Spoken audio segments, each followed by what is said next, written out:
দেওয়াল দখলে তৃণমূল, চুনকাম শুরু নারায়ণপুরে, কালই উঠবে প্রার্থীর নাম। দক্ষিণ চব্বিশ পরগনা জেলার ক্যানিং পশ্চিম বিধানসভা কেন্দ্রের নারায়ণপুর অঞ্চলের ভোটের আগাম প্রস্তুতিতে জোর কদমে নেমে পড়েছে তৃণমূল কংগ্রেস। ইতিমধ্যে শুরু হয়ে গেছে দেয়াল দখল ও চুনকামের কাজ।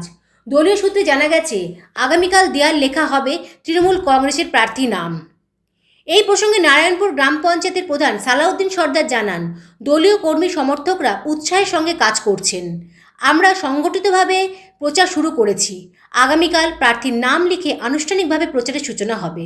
আজ ঘুটিয়া শরীফ কাঠপোল এলাকা থেকে চুনকামের কাজ শুরু করেন পঞ্চায়েতের সদস্যা ও তৃণমূলের বুথ স্তরের কর্মসমর্থকেরা। এলাকায় ইতিমধ্যেই নির্বাচনী আবহ তৈরি হয়েছে।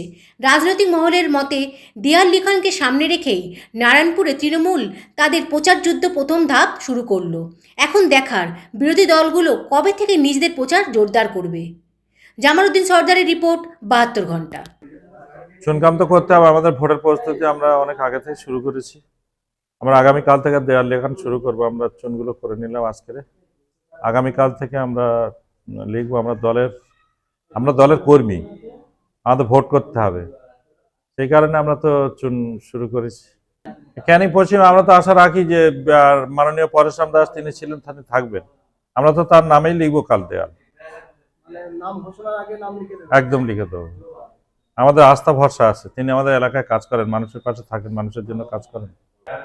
আমার শুনে একটা কথা বলি, আমাদের নির্বাচন কমিশনার যে বিপদে আমাদের ফেলেছে মানুষের, তাতে প্রায় আমার নারায়ণপুর অঞ্চল থেকে 4000 মানুষ ভোটার লিস্ট থেকে বাদ চলে যাচ্ছে, যেটা আমার কাছে যেটা খবর আছে। এখন বিচারাধীন অবস্থায় আছে, আপনার কালকে আমরা জানিয়েছি। তারপরেও যে ভোট আমরা গত বছরের লিড দিয়েছিলাম 16,121 ভোট, তো সেরকম মার্জিন আপনি ধরে রাখতে পারেন। তার থেকে আরো 2-1000 বাড়বে, বই কমবে না। আমার নাম সালাউদ্দিন সর্দার, নারায়ণপুর অঞ্চল তৃণমূল কংগ্রেসের সভাপতি প্রধান। এটা আমাদের 23 নম্বর পার থেকে আমরা শুরু করেছি। আজকের নারায়ণপুর অঞ্চলের থেকে 23টা বুথ, তো আমরা প্রথমেই শুরু করি 23 নম্বর থেকে। এখন আজকের আমরা সারাদিন এই দেওয়ালে চুন করবো এবং আগামী দিন কাল থেকে আমাদের দেওয়ালের কাজ শুরু হবে। 2026-এর ভোটের প্রস্তুতি আমরা শুরু করে দিয়েছি। আমাদের এখানে প্রস্তুতি বলতে আমাদের এখানে বিরোধী তো কেউ নেই, যার জন্য আমরা সকাল থেকে চুনের কাজ আমরা শুরু করেছি। এবং 23 নম্বর এখানে সমস্ত পার্টির মেম্বার থেকে পার্টির কর্মীরা, সভাপতিরা সবাই আছে।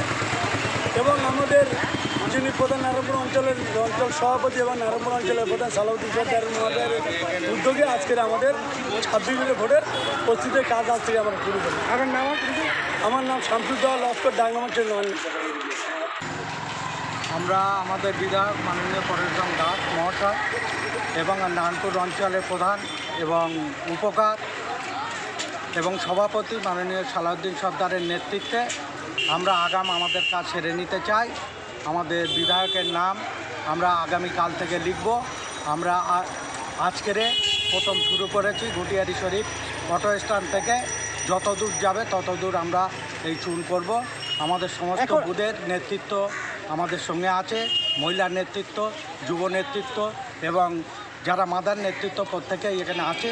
আমরা আমাদের এখনো তো প্রার্থীর নাম ঘোষণা হয়নি, আপনারা দেয়াল লিখবেন কি? আমাদের বিশ্বাস আছে অগাধ, পরেশরাম দাস যে কাজ করেছে সেই ভরসাতে দিদি প্রার্থী দেবে, তাই তো? সেই ভরসাতে আপনারা প্রার্থীর নাম লিখবেন নিশ্চয়ই। আপনার নাম? আমার নাম দীপক মণ্ডল, আমি 23 নম্বরের বুথ সভাপতি এবং পঞ্চায়েত মেম্বার। নির্বাচন আমাদের পাখির চোখ করে লেগেছে 2026। একেবারে নির্বাচন দোরগোড়ায়। আমাদের দেয়াল দখল আগে থেকেই ছিল। আজকের থেকে আমরা চুনের কাজ করা শুরু করেছি। আগামীকাল প্রার্থী এবং বিভিন্ন যে উন্নয়নের যে প্রকল্পগুলো দিদিমণি করেছে আমাদের মাননীয় মুখ্যমন্ত্রী মমতা ব্যানার্জি, সেই কিছু দেয়ালে আমরা সেই প্রকল্পের নামগুলো লিখব এবং আমরা আশাবাদী এবং আমরা একেবারে পূর্ণাঙ্গ বিশ্বাসী যে আমাদের ক্যানিং পশ্চিমের আবার পুনরায় বিধায়ক হিসেবে, প্রার্থী হিসেবে আমরা পরেশরাম দাস মহাশয়কে আমরা দেখতে চাই এবং তার নাম আমরা আগামীকাল দেয়ালে লেখা শুরু করব। আজকের আমাদের কাঠপোল থেকে শুরু হয়েছে, এটা আমাদের বুথ শুরু। এখানে 23 একেবারে লাস্ট, আমাদের 23, 22 এটা চলছে। আমরা এই মুহূর্তে 21-এর মধ্যে রয়েছি। এইভাবে আস্তে আস্তে আমরা যাব। হাফিজুর রহমান লস্কর, 21 নম্বর বুথ সভাপতি।